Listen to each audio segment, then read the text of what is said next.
Trombone is very similar, but it's a little more forgiving. It's a bigger mouthpiece and a longer instrument, so there's not as much resistance, and so therefore the muscle tension and just the severity of what's required is not quite as significant on the trombone. But it's very similar. Trombone is a beast of an instrument, like all brass instruments that you have to keep up.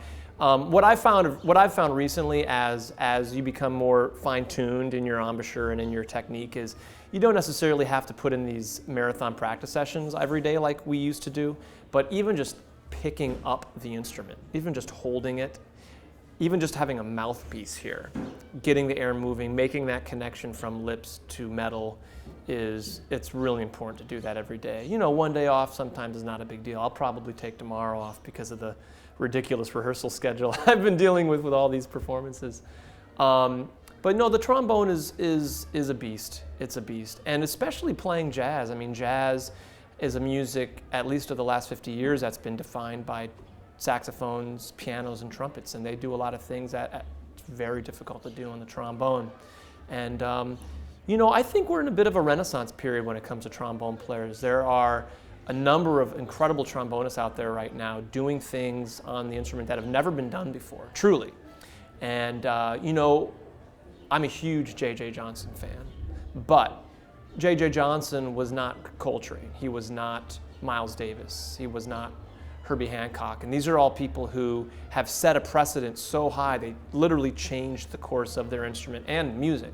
And as a we don't have that precedent in the trombone world. You know, we have a lot of great players, but we don't have someone of that magnitude.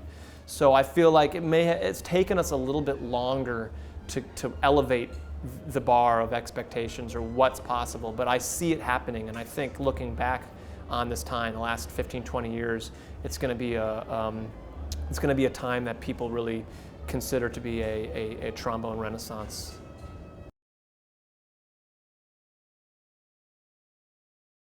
Yeah, I mean, 4 of them are here right now. You know, in Darcy's band playing with me today were Jacob Garchik and Marshall Jilks. Playing in Miguel's big band, there was Alan Ferber and Tim Albright. Elliot Mason, who's playing, I think, tomorrow with Lincoln Center. Michael Dees.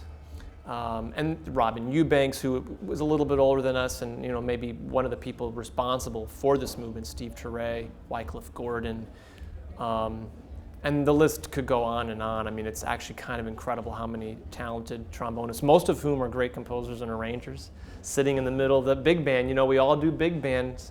That's our bread and butter for many of us. And sitting in the middle of all that, you just develop a sense for what works and what doesn't when it comes to harmony, and when it comes to, you know, you're sitting right next to the drums and the bass, you're feeling the music, you're hearing the resonances of the chords and the harmonies around you.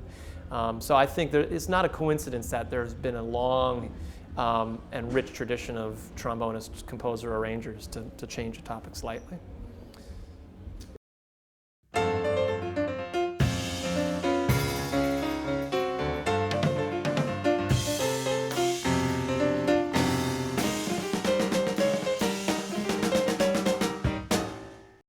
This is Ryan Keberle, and for more videos, go to jazztimes.com.